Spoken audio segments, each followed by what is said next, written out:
Hello everyone. So in our previous videos we have talked about acids and bases and indicators, pH level and everything related. So in this video we will study about salts. So, as the chapter goes acid, bases and salt, so this is the third part of your chapter in which you have to study about salts. So salts are basically ionic compounds formed by a cation and anion. Cation means a positive ion, anion means a negative ion. So as you have already studied under the neutralization reaction, that whenever a neutralization reaction happens between an acid and a base, a neutral product is formed which is salt. So salt is basically a product of a neutralization reaction between acids and bases. And in salt, the cation or the positive ion comes from the base part. You can see the base here, NaOH. So the positive ion, which is sodium ion comes from the base, and the negative ion, which is chloride here in this case.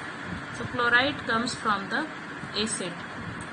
Or you can say the anion comes from the acid in a neutralization reaction. So salts are basically ionic compounds, and in their molten state or whenever they are in solution form, they dissociate in form of their ions. That means if you melt sodium chloride, for example, if you melt sodium chloride or if you dissolve it in water and make a solution, NaCl will dissociate into its ions, which is Na plus and Cl minus, and they will be able to conduct electricity in their solution form or their molten form because of the presence of ions. And that's why the salts are also can be so the salts can be also called electrolytes because they are able to conduct electricity in their solution form or their molten state. So salts are electrically neutral compound because the net charge over them is zero. As you can see here, the net charge, the positive ion, which is our sodium ion, it have only one positive charge, and the chloride ion have only one negative charge. So together it is electrically neutral because this one positive charge cancel out this one negative charge. So as a whole, the net charge on the salt is zero. So it is electrically neutral compound. But from the pH point of view, the salts may be either neutral, acidic or basic. So how does a salt becomes neutral, acidic or basic? Let's have a look there.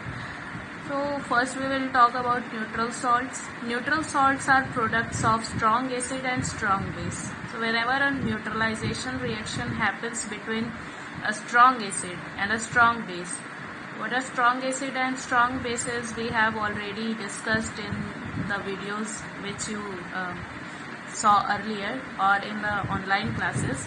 So strong acid and strong bases, when react together, they give off a neutral salt. Or there is another scenario, whenever a weak acid reacts with a weak base, then also the product formed is a neutral salt. For example, if we react H2SO4, which is a strong acid, with sodium hydroxide, a strong base. So this strong acid and strong base will neutralize each other and form sodium sulfate, which is a neutral salt, because in its solution, when it will be dissolved in water, it will form H2SO4 and NaOH respectively, and the solution will be electrically neutral and the pH will be around 7 because this is a salt of a strong acid and strong base. So why does this happen? The main reason behind this is that when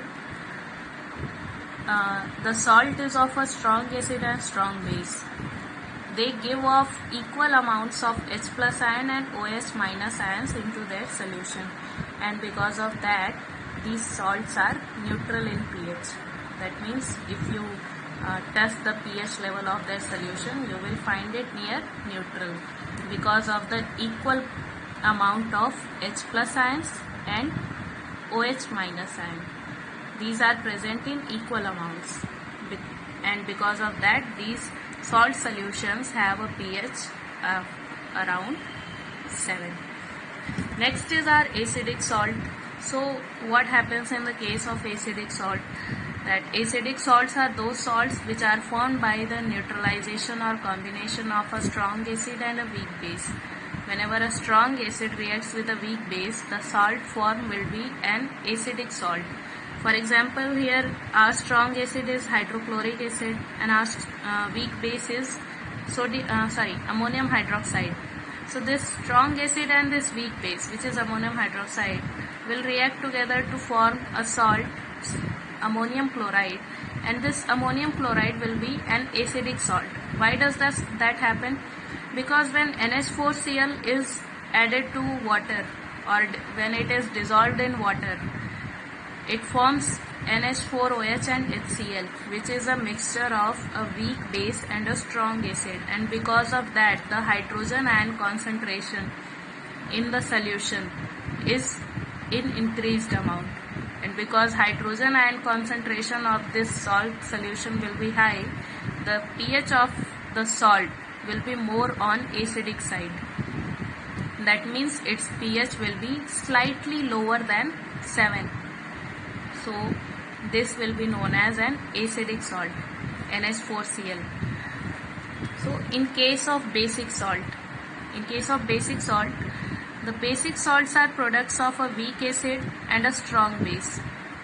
You can take any weak acid and react with any strong base to get a basic salt. In this case, our weak acid is carbonic acid, our strong base is sodium hydroxide, and the product is Na2CO3 plus 2H2O. Na2CO3, which is sodium carbonate, it is a basic salt. It is a salt, but it have more basic properties, and this happens because when the salt goes hydrolysis in water, that means when it breaks into its ions, you may see here that when it breaks into its ions, Na2CO3 will form 2Na plus N plus CO3 double minus, and same way the water will also undergo hydrolysis and it will form H plus and OH minus. So this NaOH will react to this OH minus, and the product which will be formed in the solution will be NaOH and this 2H plus 2OH minus. This will be, so the product form will be NaOH and H2CO3. This H2CO3, this positive and negative ion will react together and will form H2CO3. So basically when you dissolve Na2CO3 in water, there is a formation of this strong base and this weak acid, and because of this formation the pH of your solution will be slightly higher than 7. The pH will be higher than 7. The pH will be higher than 7.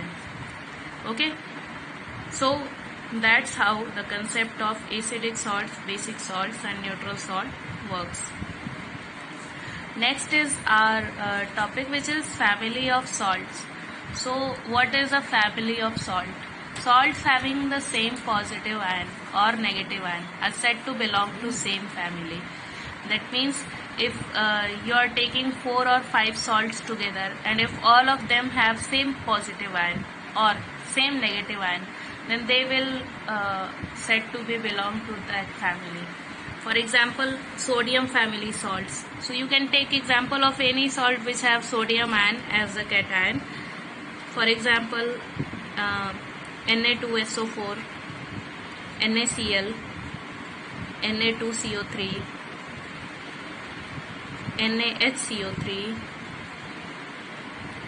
All of this will be sodium salts, NaNO3. So you can see that all of these salts have sodium ion as their positive ion, and because all of them have sodium as their positive ion, they all will be called as sodium family salts. Same way you can say that if we take chloride family salts, all of them will have chloride ion as their negative ion. For example, NaCl, KCl, CaCl2, and any other like MgCl2, AlCl3. All of them have chloride ion as their negative ion. So all of them can be called as chloride family of salts. Same way you can make potassium family of salts also, like KCl, K2SO4, KNO3, Ki, K2SO4 is already done, K2CO3. All of them will be known as potassium family salts because all of these salts have potassium as their positive ion. Same way you can make sulfate family salt, which will be Na2SO4, K2SO4, CaSO4, MgSO4, etc. So all of them have sulfate as their negative ion, so all of them will be known as sulfate family of salts. So I hope that you have already understood the idea of family of salts. So we will move ahead to the most commonly known salt to us, which we use in our daily life, which is common salt or sodium chloride. The chemical name is sodium chloride with the formula NaCl. So NaCl is a salt which is known to us since we were child. From where do we get it? The most important topic which we will study under this category is that from where the sodium chloride is produced. So it is basically formed by seawater, evaporation of seawater. As you all know, the largest source of sodium chloride for us is seawater because it is very rich in this salt. So our sodium chloride production depends upon the evaporation of seawater to get the salts. For that many large fields are made near the beaches, and whenever there is a high tide, the sea water gets collected in there are small sections made on the beaches. The high tide brings the sea water to it, and the sea water is collected in these pools, in these small pools on the beaches, and it is kept like that for some days. After few days, from these shallow pools, the sea water gets evaporated, and the sea salt is found in the form of salt deposits there, and that solid salt is sent for refining in the factories. Iodine is mixed in it, it is packaged, and then we get it from the shops. Next, another source of sodium chloride is salt deposits found in rocks. So there are many rocks in desert areas. There are salt deposits found in rocks, and that's from where you get your rock salt and your black salt. So what are the uses of common salt? The uses of common salt are, first is that it is used as a flavor enhancer in cooking. Cooking purposes के लिए use किया जाता है ये, और it acts as a flavor enhancer. That means it increases the flavor. As you may have noticed that if there is no salt in the food, you can't get any taste. So it's a flavor enhancer. Second thing is it is used as preservative in pickles. So whenever there is more salt, the bacteria cannot grow in it, the fungi cannot grow in it. So salt also acts as a good preservative. So it is used as a preservative in pickles. It is also used as a raw material in manufacturing of many sodium compounds like sodium hydroxide, which we will study in our next video. And another thing is, it is also used as a preservative in canned food items. जो भी canned food items आप लोग खाते हो, in that also the concentrated solution of sodium chloride, which is known as brine, is used for preservation. So I hope you understood all the topics clearly. In next video we will study about the sodium hydroxide and its preparation methods. Thank you. Have a nice day.